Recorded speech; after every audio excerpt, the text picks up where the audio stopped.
Okay, so hi Aruna, Hi. and welcome to this live chat on Zoom. It's also going on Facebook right now. We are live. This is the first time I'm trying out Facebook Live. Let's see how it goes. Okay, so we Thank had you. this conversation a couple of days back on single mothers when you were there, along with Madhuri and Lisa, and we got some really great feedback on that session. Yeah. Uh, People wrote in and also from the office some people called and said it was such a lovely section. Very interesting and an eye opener for many of them. But they don't know the life of a single woman. I mean, not a woman, but a single mother who has the custody of the child. So thank you for that. So Thank you. to start our close chat, again, I've got a couple of questions here with me. So I'm going to ask you that. So your first film that you co-directed was Shak. Yeah, And that's the right, first Shak. film that you directed solo was Riyahi. So from Shak, co-directed to Riyahi, which is solo debut, and then to Firebrand, which is the latest which was released on Netflix last year, to becoming a self-expression leadership program leader in a forum leader. So how have you grown as a person, professionally and personally? Yeah, Robin, some people are, learners all their life, and I'm one of them. Even now, I'm learning and growing. And, because of this, it allows me to take new challenges all the time, not afraid of failure. Of course, there are always butterflies in your stomach, not that you're confident all the time, but really playing all out. That's really what I've been doing, and that's one of the things about growing. And even in these COVID times, there was not a free moment or free time or what shall I do now. There was always Yeah. plenty on the platter. Like I learned how to cook. Now I can cook Wow. anything. Otherwise I could bake, but I wasn't really a cook. Now I can cook butter chicken, patiala chicken, stuffed parathas, idlis, dosas, amritsari chole, patiala, whatever, and Wow. even German sauerkraut. So Wow. thing is, in growth, I mean, you have to learn to trust yourself, and trust the universe. And that's the thing, I think it's important. And not get stopped by what people say. What you said is very true for me also. In most of the areas, it's like one of my prayers has always been that I always remain a student all my life. And there are some areas that I resist. Now, these 2 months, or almost 2.5 months now, of this COVID-19 lockdown was a good opportunity for me to learn cooking. But I resist cooking. So I Okay. never learned cooking, but I got very good at washing dishes. Now I know when I wash the dishes, my wife or even our maid can't keep up with me. Of course, I take a lot of time to do that. I'm slow because I go really well, scrub it well. But I think maybe next time there is a lockdown, I might learn cooking.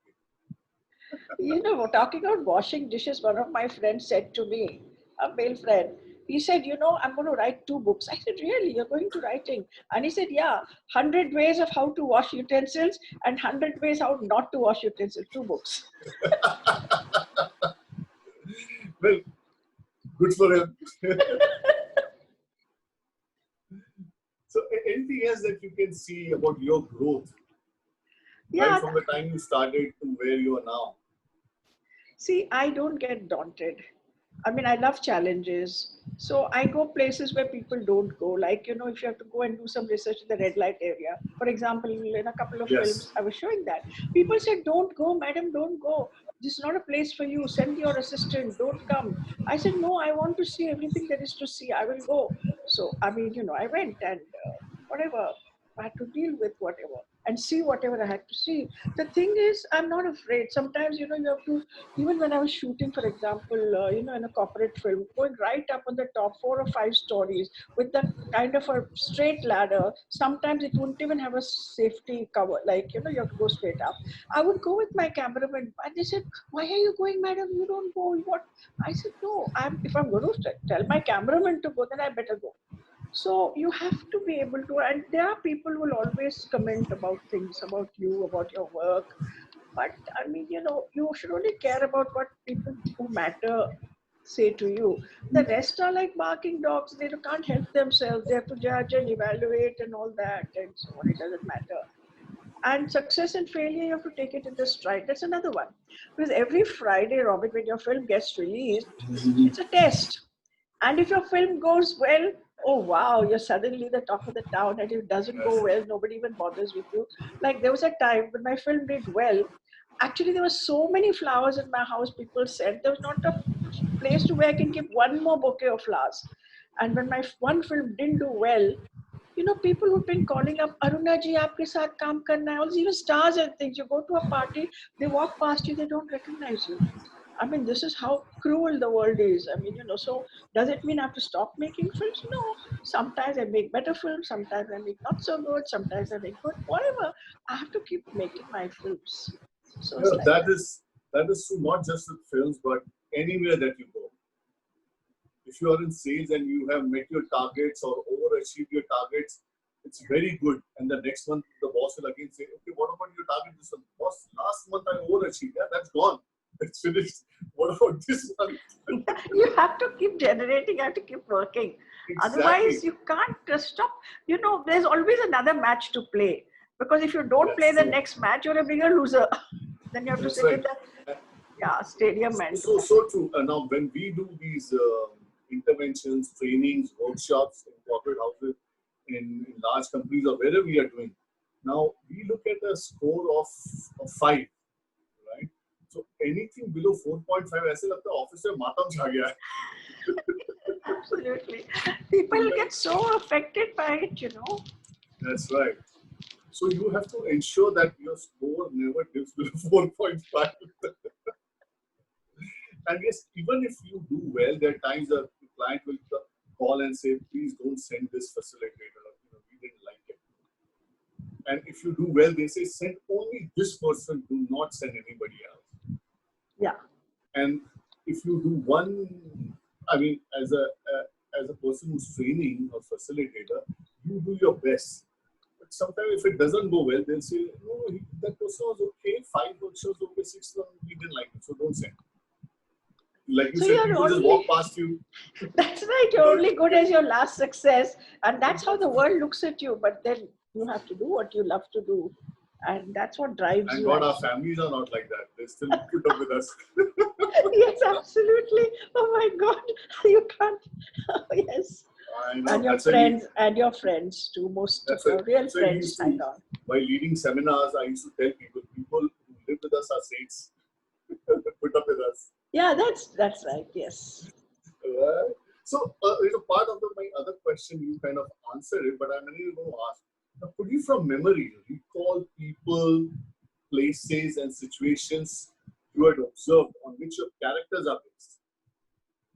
Yeah, I mean, then you always draw from life. At least most of my films, I'm drawing from life. So when I was a little girl in Bangalore, we were, in Bangalore those days, and there would be, lemons with haldi and kumku on it in the garden. And my mother would always find them and she'd make sure they were thrown away. And everybody said, I said, what are these things? Why are they there and all? So they said, oh, that's black magic. People, my father was in politics. He was a freedom fighter. He was Yeah. in politics. So, all these people put all that stuff in your garden and hope that, something works for Hmm. you. And so that's where Gehrai, the subject of Gehrai came out of that because I'd seen it. And then we did a lot of research. So that's how that evolved. So even like, for example, if you take a character, now in Shak, Shabana suspects that her husband is a murderer. Now some murder had taken place in his office and he is supposed to be clean and is given evidence against someone else. But she gets a letter one day saying that your husband is the real murderer and that's how you guys became rich and what happened. So she starts suspecting. For her, it's very important, right and wrong. If it's a murderer, she says, how can I live with a murderer?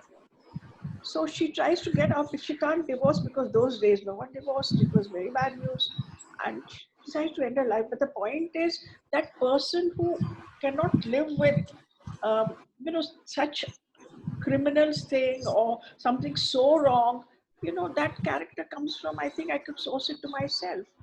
And if you see even Hema Malini, I got the honesty or the integrity or the authentic. That's my character. Even Usha in Firebrand. somewhere I see myself, because my characters don't go around pretending and lying and cheating. I mean, they'll make lots of mistakes for sure, but they won't lie like, that way. They won't deceive. Mm. They could be mistaken, but they will not deceive that way. And that's why they tell their husbands when they've stepped out of line and they say, whatever it is.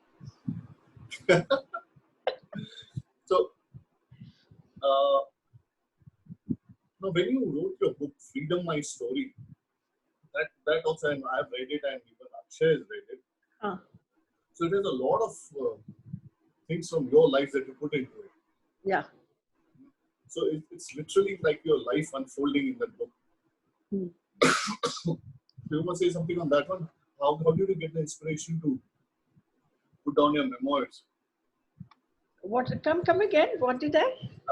So how did you get to writing the book? What was the inspiration to putting that Okay. everything down? When a lot of stuff happened in my life. Let me begin, where I could, Yeah. with a turning point, so to say. My ex-husband and I were very happily married, and we were making movies and bringing up our children. We had a girl and a boy. We had a perfect marriage, perfect family. Everything was great. The films we did, people loved our movies. The press wrote well about us. They said we are a made for each other couple. So everything was absolutely hunky-dory. And then my daughter is about 8 time, and she got cancer. And that was a time, it was so difficult.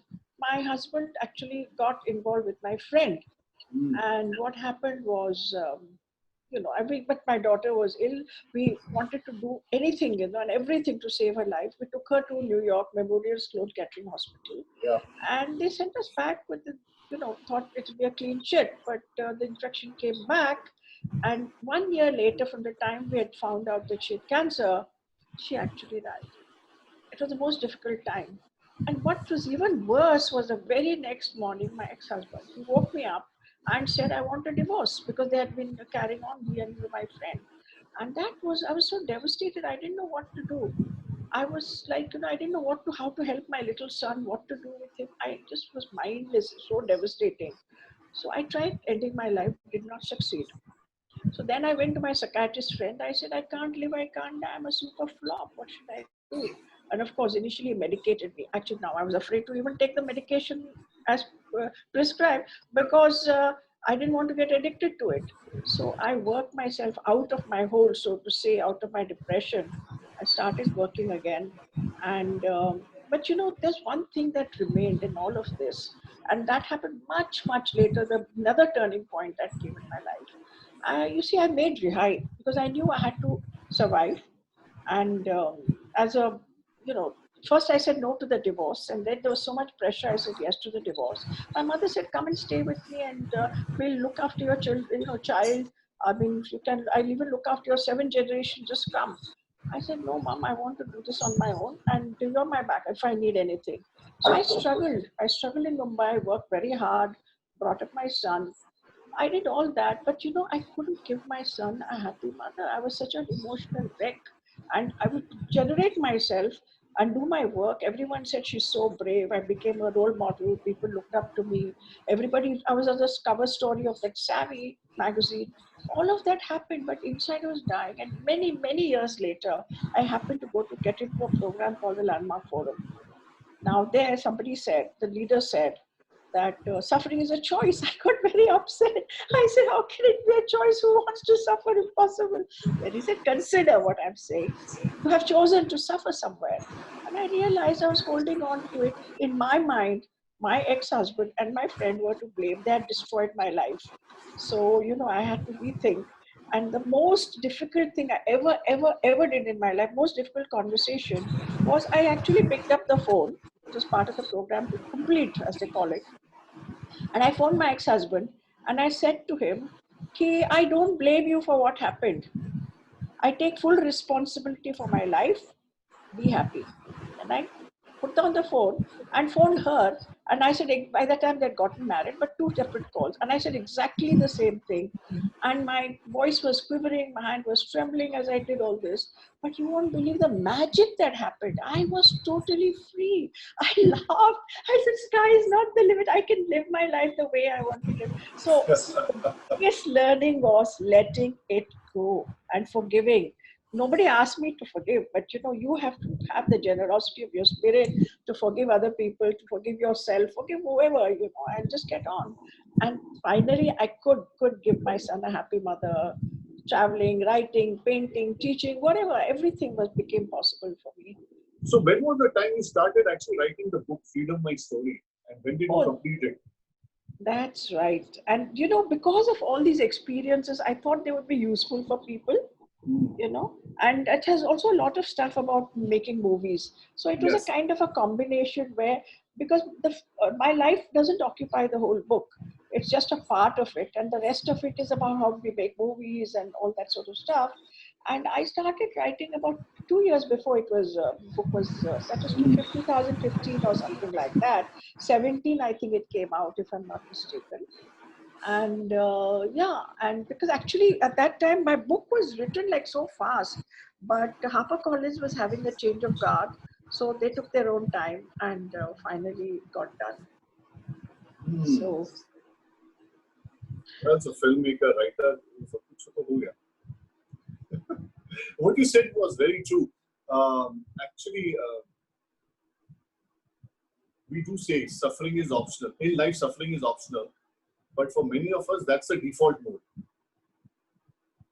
Like you switch on the computer, it is a default mode. People go into the default mode. They wake up in the morning and know, okay, I need to suffer today. No, but especially if you're soft-hearted or if you're emotional, like my problem is, my son always says, why are you so all the time emotional? And I cry very easily. If you tell me to cry right now, say, can you cry? I can cry in 2 minutes. I can start crying. I mean, it's very easy for me to cry. Yeah. And I have to tell my actors cry and they can't cry and they want glycerin. So I say, oh my God, how I cry so easily, but they have a hard time, some of them. So it's very fun, but I think you're also one of those emotional kind of people. So you feel very tender hearted, I should say. Absolutely, absolutely. So, so what details, so coming to your filmmaking, so what details in the setting of the films are similar to the settings in which you have lived or various places you have been to? And what are those similarities? What are the differences? Okay. I would say, for me, stories are from life, Right. first of all. And they're mostly, most stories are, either plot driven or character driven. My stories are always character driven. I love people, and I'm, constantly studying people. It used to be a joke. Like if I go to a restaurant, I'm not at my table, I'm at another table, wondering what the couple is doing, or are they fighting, or have they just had a fight, or they're now going to propose to her, or something else is happening, this kind of thing. Not eavesdropping, but I'm trying to get their world, sort of. Yeah. And that's how most of my characters are like that. And for me, they are very real. Though, I see a lot of people, I study a lot of people. I think directors need to do that. And then you create. Maybe it's a combination of three characters, and sometimes you don't even know where this input is coming from. And you do that. And we say character plots his own course. When you're teaching writing, how you write. Because if you are Robin, you will behave like Robin will behave. Because if you behave like anybody else, they say, oh, but that's not Robin, and the credibility is gone. So once you create a character, you allow him to drive his own course, so to say. And depending on where you want to take him, you have to make those things happen for him. Like there's a backstory. Now we all have our backstories. How did we become the way we became? So many things happen in our childhood. So you have to create that background. And again, it's learning, reading, writing, watching, looking at people, sharing, understanding. And that's a lot of things. So these are basically taking from life, but may not be exactly as it is. Now, Rihai itself was a real story. It was based in Rajasthan. This had actually happened in that village. And at the end, people are surprised that the husband accepted the erring woman, so to say. who had, committed adultery, but in the real story, he did. It was in the village, and it doesn't need a lot of education and 3 degrees after your name to do that. So people will do what they have to do, and there's so much else, understanding, love, care, and you can't just brush them away just because somebody has not behaved as you'd expect them to. So this is life, and you have to deal with that. So true. Just give me 10 seconds. Yeah.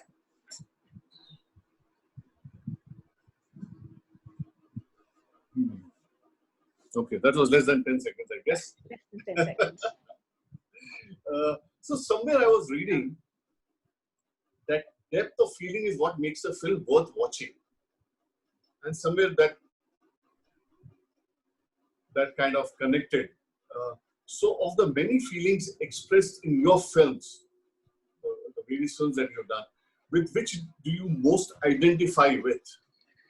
I think if I look at all the films I've done and the various endings those films could have had as well, for me, I think triumph of the human spirit, because I think anything with the human spirit, because there's a lot of struggles, and people actually, you want to see that no matter what you've gone through, Yes. have to, if you can emerge, and that's very inspiring. And I'm constantly one of those very optimistic people or energetic enthused people or whatever you want to call it. People wonder how much energy you have, how come you're all the time. Yeah, but that's true, because I can see the side, which is what they call a positive side. I mean, but the thing is, you have to be able to do that, and for me that's a very important emotion, that you find a way out. And I also believe, like, when all the doors close, there's always maybe a one window that will open, and that really does open in life.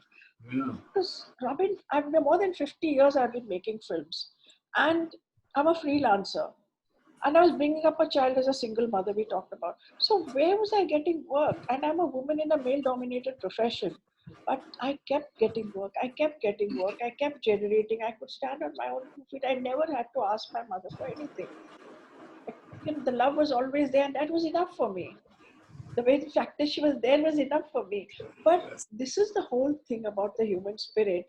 And I also believe, keep doing your work, and the result will come. And don't look at the result, don't look at the scoreboard, just keep doing your best. And that's why, my characters, whatever they are in my movies, they finally emerge to find the truth of the life, themselves, and understand something, and stand for what they believe and whatever matters to them. So you've been talking so much about your mother, how she was always standing for you, whether you stay, Yeah. even though you didn't go and stay. So you planning to make a film on mothers? Well, You I know, yourself are maybe. one, and you don't give up. How mothers don't give up? No, you can't. You know that being mother never ends. You think when your children are grown up, your job is done, but it's not done. That was something I discovered. Even now, there's a difference between mama, whatever, mom, and something is coming. It's like, Oh yeah, I know.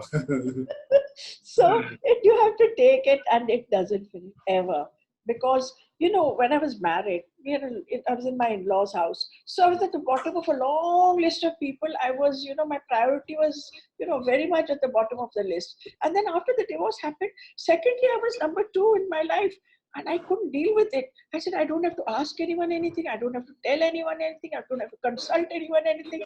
And suddenly, like, there's only one before me, and that's my kid. So That's it's like, because he matters most. So, like, yes, that's the absolutely. funny part. Absolutely. So, coming to this question on films itself, how do you select artists, their costumes, the props, the sets, such that the story connects with the audience? Yeah.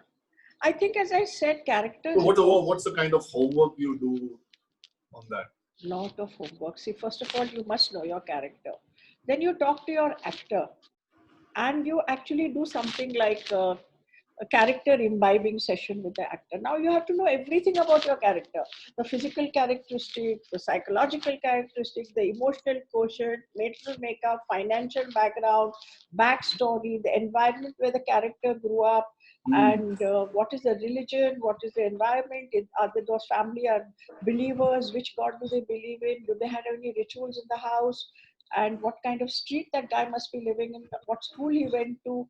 We go to the extreme detail of, like, what kind of underwear would the person wear. Hmm. The different brands and different kind of levels of underwear also you wear. And then also now color also makes a lot of difference. So we see, okay, what color would go on this character. First of all, the clothes, for example, you have Hmm. to they should be affordable. Like, if a poor character can't wear a branded thing, maybe, unless it's a Yes. fake one. And what is the color of that sari, or color of that dress, the person, or the shirt. Because you see, important again, color and texture makes a lot of difference on the screen, because subliminally it's also adding something to your character. So without even knowing, suppose you have something very velvety or something very soft textured, or you have pastel colors, the character will be very different from someone who has coarse cloth or denim or something else. So Yes. what will this character wear? And then what we do is, this is something we create with the character. Now I'll share a story with you. We were making shark. Now, those days in the 60s and 70s, there was something girls and women wore, which was called a house coat or a duster coat. It was a knee-length thing. Often it was sleeveless, and people wore it, and it was comfortable to do your housework, being at home. Hmm. And Shabana was supposed to wear that. When she was home, she would take off her sari and wear it over her petticoat and blouse, like most people did those days. And she said, "What is this? Why do I have to wear this?" We said, "This is what the character will wear, because this is your middle class Maharashtrian character."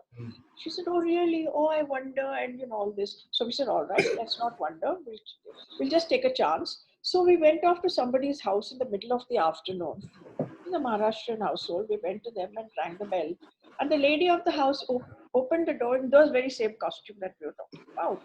We went with Shabana. And Shabana said, "Oh my God," like, yeah. I said, "This is exactly," we said, "this is how it is." You have to be true to your character, because if you are not true to your character, your audience will miss something, because they won't believe in your character. And it's your job to make sure that you provide your actor with everything. Now, after all this comes the acting part. Now, how loud, how not loud, how contained, how would he react, how would he respond? Again, you have to manage your actors so that, these are all the externals I said. But now, what is the internal journey of the character? How far has he evolved, and how much more to go? How would he, there's what we call the character evolution, or how does he develop himself by the time he gets to the end of the film? Unless otherwise, it'll be a very boring thing to see. So, so you have made life on, I mean, films on real life events, right? Yeah. So, what are the advantages and disadvantages of making films on real life events? I don't know if there are any real advantages or not, but you have a lot of confidence when you're making films from as a slice of life thing you're taken from somebody's life, or some incident that happened to you. Like Rihai, I had no idea what I was making. That was a real story. I picked it up, and everybody said, "Oh my God, what a bold film made 30 years ago about the repressed sexuality of women in India." Now, who would ever thought, if somebody told me about it from the other end, saying, "Oh, are you going to make," I'd say, "I don't know what you're talking about, but that was a story and I made it." And then I realized what I had made, and everyone went on, "What a bold film, what a bold film," and so on. But Hmm. I had no idea. I just made it, and I had the Yeah. confidence to make it because it was real. And the real thing can't be wrong. I mean, it's there, it's already happening. So, but otherwise, but the other thing about real life thing is, people make also biopics. That they're very different. Often they play around with for dramatic reasons, people change things and all. But I don't know. The thing problem with actually most of the Hindi cinema, of Hindi films, there's very little research done. That's a big problem. And the fictional stories are too fictional sometimes. And so, well, it's anyway 2 hour and 3 hour entertainment, such song, dance, fiction. So maja karo, like, but otherwise any serious filmmaker would do a lot more research and make it real. Right. So those of you who are watching this live conversation with Aruna, if you have some questions, you can ask her now. You can unmute yourself, ask her, or put it on the chat. Aruna, the Nuzat is saying hi, Aruna. Hi. She's watching this on Facebook, and she said hi.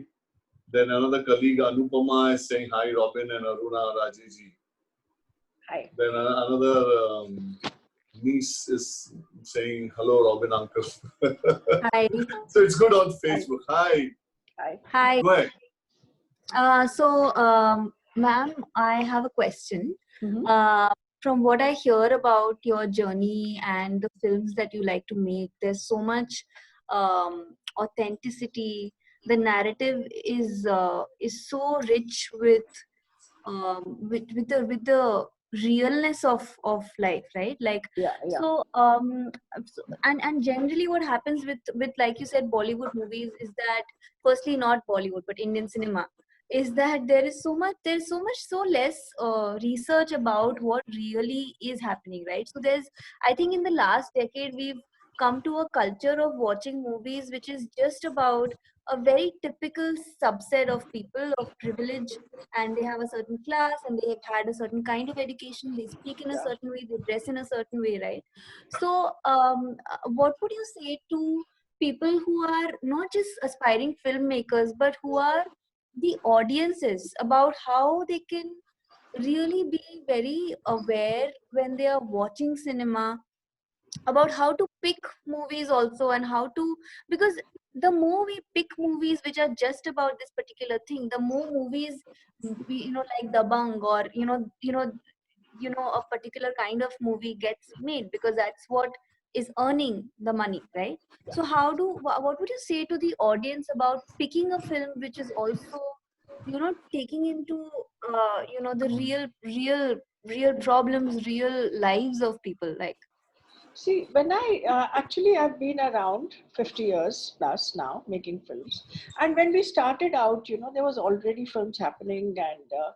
And then, first from black and white, they went into color. And then it was all about song, dance, and there was a formula for Bollywood films. And this same formula was picked up by the regional cinema also for a long time. Yeah, And yeah. these films kept happening where it's entertainment. Entertainment is what? Mm, Song, dance, a bit of eve teasing, stalking. Those days it was quite popular in a song too. And then there would be a villain, and then there would be a mm, vamp who also, did whatever she did. mm. Yeah, And yeah. then there was a comedian. So all this was there, and there'd be always one Mm, a rape or something like that. So this was mm, terrible, and we wanted to break away. So what many of us, and there was a mm, whole movement started, which was the parallel cinema movement. And mm, my films are not parallel cinema, really. Mine are the middle cinema, because I did have mm, stars in them, and they were not as as real, or as as authentic, maybe, you know as mm, mm. parallel cinema films. Yeah, Mine were middle yeah. cinema. But the thing is, we had to invent all that and create that, because we wanted to make what we wanted to make, our stories, different stories, then the formula. But you see, the Mm, thing is, there is so much business, and there are people who make yeah, films to make money, yeah, yeah, and you need to make money to make your next film. But there are people who yeah, make money only to make films. So there are two kinds of yeah, people, and the yeah, business people will only want to make films which will make money. And that is yeah, why all that formula and all. And every few years the formula changes. If you look at the way women perform earlier, the way women's characters were there, if you yeah, had you couldn't have short hair, or you couldn't wear certain kind of clothes, revealing clothes, you couldn't show your mm, cleavage, or you couldn't have a wine mm, glass in your hand, because then you were mm, a bad, or if you had a cigarette, you were a bad woman. But you see, mm, after what happened after Helen went, mm, you know, mm. the heroines were showing their Yeah. cleavage, the heroines were doing all the dirty dancing.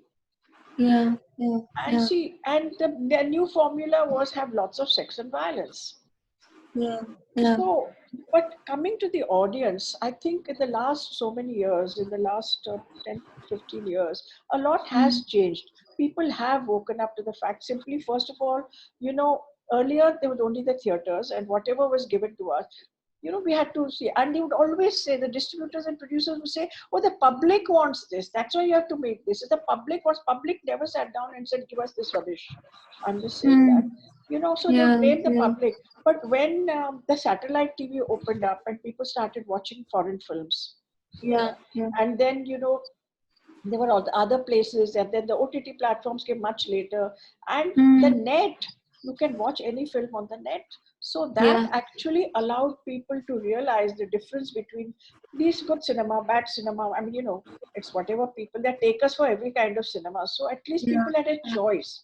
Now, I'm not saying that everything people do in Bollywood is bad, but I'm saying, like in literature, you have a spectrum. So why can't we have a spectrum in cinema so people can choose what they want? Very true. Yeah. So what happened is, now, you know, you'll be surprised I think in a couple of weeks, I'm going to be doing a film appreciation course. Now, FTI has taken it upon itself, and there are people are doing also some places where the film education is done. But we're having a film appreciation course. We are actually, how to watch a film is very important. And of course, that's amazing. as you said, that there are places where people get to watch, and there's lots of stuff on the net. But you see, it's very boring to watch a film and go and read about it sometimes. And you know, if you have a group, there was also the Film Society movement, which was important. You know, in the 60s and 70s, there was a very strong Film Society movement. They would get these films or the good films from wherever, European cinema and all, we'd watch. And now these films are very easily available to anyone, the audience. But if you notice, even in Bollywood, the storytelling has begun to shift quite a lot. Now the formula is going out very gradually, but it's still going out. Even I mean, Amir Khan had to get into character, and Salman Khan had to get into character, not play themselves, which they'd been doing for a long time. True. But actors have to get into character. That has started. Of course, Amitabh Bachchan also, I mean, you know, he was the one who led the way. But they're all now getting into characters, and that's...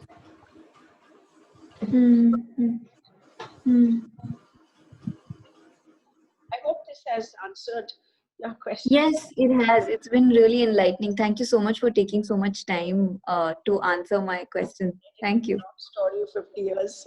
Thank you. Okay, somebody else who has a question to ask Aruna, even if you're on Facebook or you're on Zoom. If you're on Zoom, you can, of course, unmute yourself and ask her directly. If you're on Facebook, you can put your question here.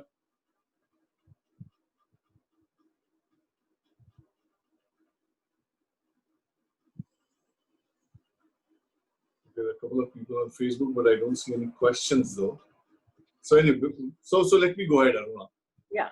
So from time to time, many of us go through this phase where inspiration just wanes. Yeah. And so when it happens with you, whenever it wanes for you, when you feel creatively sapped, you know, tanked completely, what do? Well, you just drop the whole matter for a bit. Like, for example, it happens a lot when you are writing.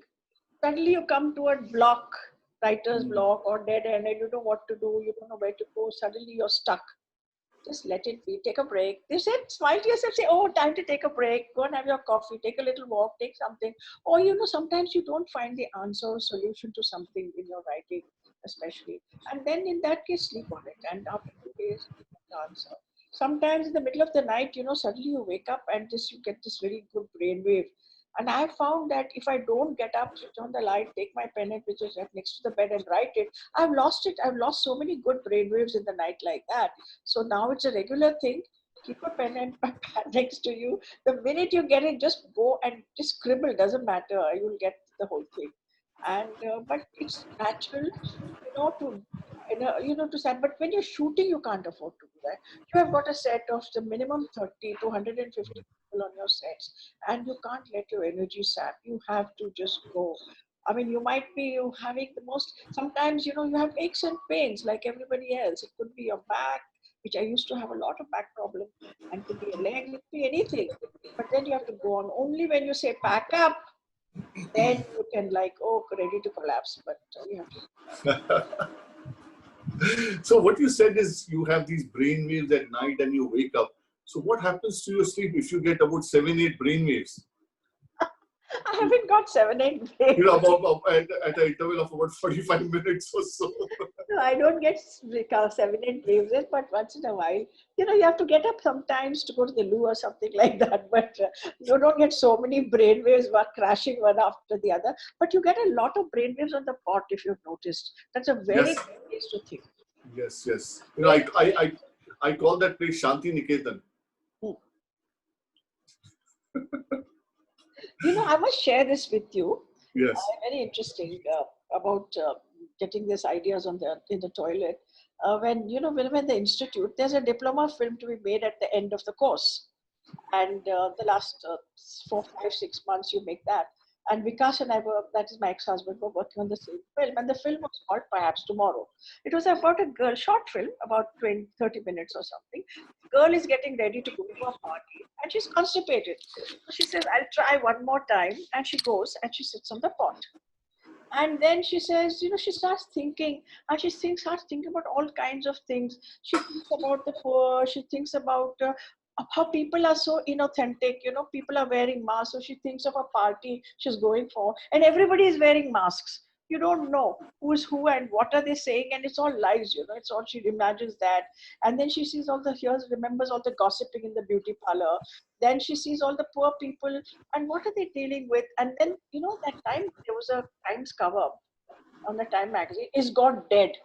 Hmm. She says, Is God dead? And she remembers going with her mother, to the temple. And she has all these thoughts, and she says, and then, she realizes it's not coming. And then what she does is she gets up and she flushes. So the whole film was, we just think, we don't do anything. We just flush away our thoughts. So the whole thing was, perhaps tomorrow, maybe somebody will actually take action. What happened was, people were so horrified. And the shot was like, you can see me now just up till here, mid shot. And at the back was the handle of the flush.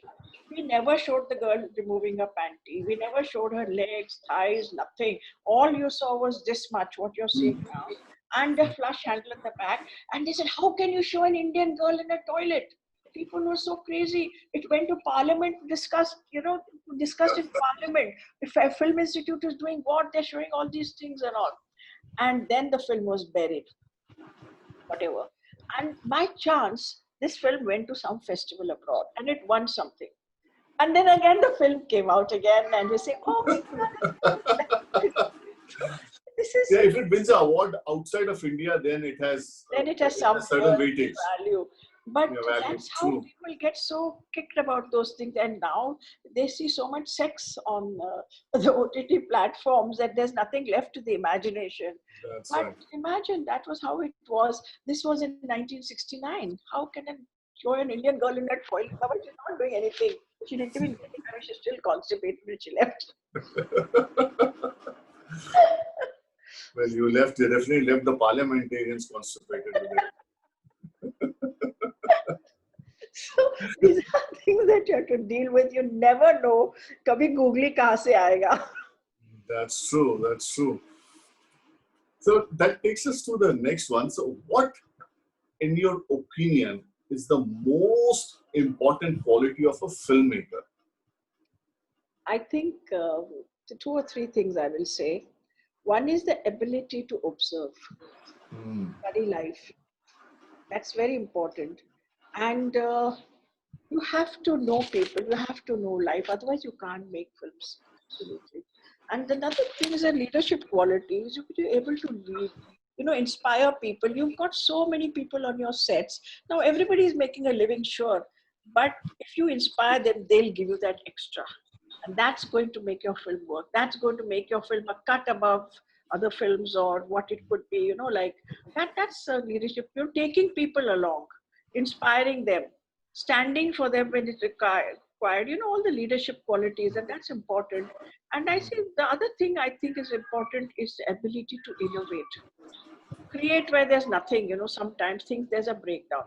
For Yeah. example, I can share, we have time, so I can share one more thing for you. When I was shooting Rihai, You know, there was a scene in which I don't know how many people would have seen. I don't even know if you've seen the film, but there's a scene in which the Vinod Khanna is a carpenter. He's a poor guy. He lives in a slum, and there are other carpenters. It's a male dominant kind of thing. You know, they are all these males stay together, and on the opposite side, there are other people staying, and there's a girl, and she's likes this man, and so one day she comes, you know, when they've all gone to work or something at night, one day she comes to, because they all go to the red light area and all that, and this fellow is alone, and she comes and she says, tomorrow I'm getting married and I want to spend this night with you. And he kind of takes her on, and then after a point he realizes, he says, no, I can't do this to you. She says, why not? Am I not? She said, but you go to the red light area, so everywhere you have other women, so why not? And he says, look, you're a virgin, you're a young girl, your marriage will be ruined if people come to know that you've been with me. But she says, it's my life, my choice. I want to be with you. She's probably getting married to some God knows what kind of a person. Maybe he's I don't know, handicapped or God knows, old man, young, I don't know, whatever. And she says, no, I want to be with you. And he says, no, don't do this. And he sends her back. Now, this was a scene which was about 8:30. We had finished the other thing. We were shooting in a studio. And we had this thing. And at 8:30, when we were finishing the earlier scenes, Vinod Khanna tells me, Aruna, whatever happens, I have to leave at 10 o'clock. Can you finish? Now, can we do the scene tomorrow? I said, there's no tomorrow. I don't have the studio and I can't do anything. We have to finish it today. But please, please, please, I have to go. And he's been such a cooperative actor and such a good guy. You know, I said, okay, let me see what I can do, but we'll try and do it. Then I thought, what should I do? I had already done the short division of this scene. You know, we shots, the coming shot, the whatever the interaction shot, the close up, the long shot, the wide shot, you know, all that done. I had 10 shots to take, and I knew by 8:30 to 10, I cannot do that. And there's a change of costume, everything else, and lighting has to be done because we're shooting some other place. So we had to light up the set. I knew it was not going to happen. So what I said to my cameraman, he said, bring the trolley in. So trolley leke aaye. In one shot, I took the entire thing. And we've got our mid images, we've got our long images, all that we've got the images that we needed.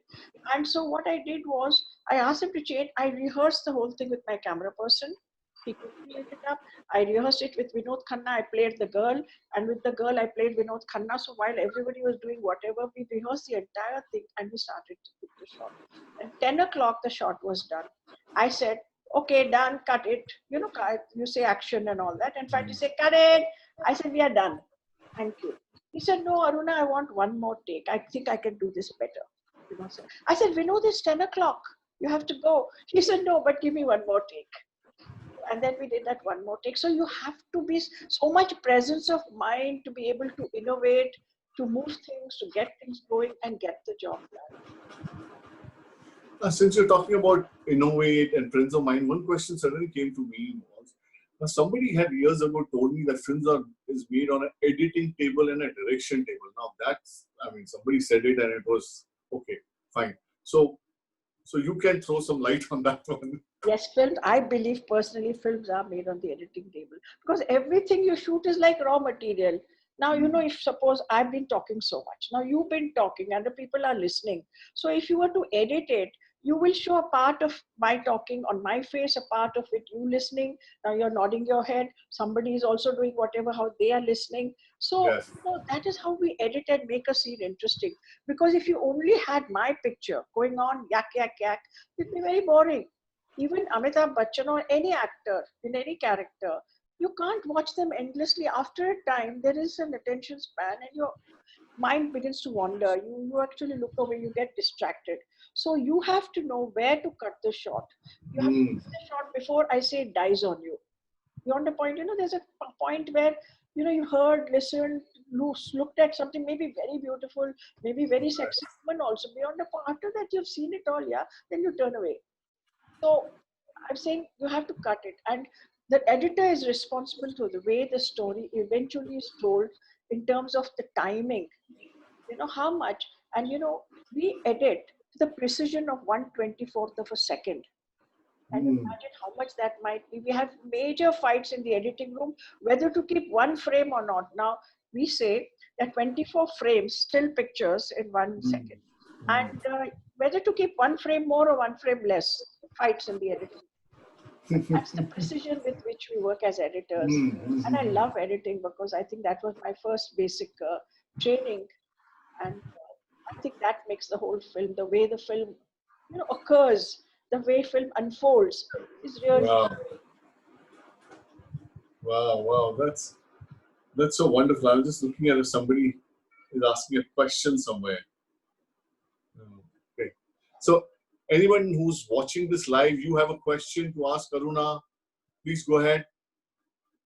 Just unmute yourself.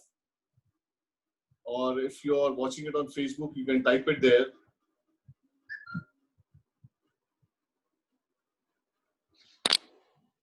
Okay, somebody is, let me check. No. Okay, cool. Good. So we can close our conversation. These are the only things that I had in mind.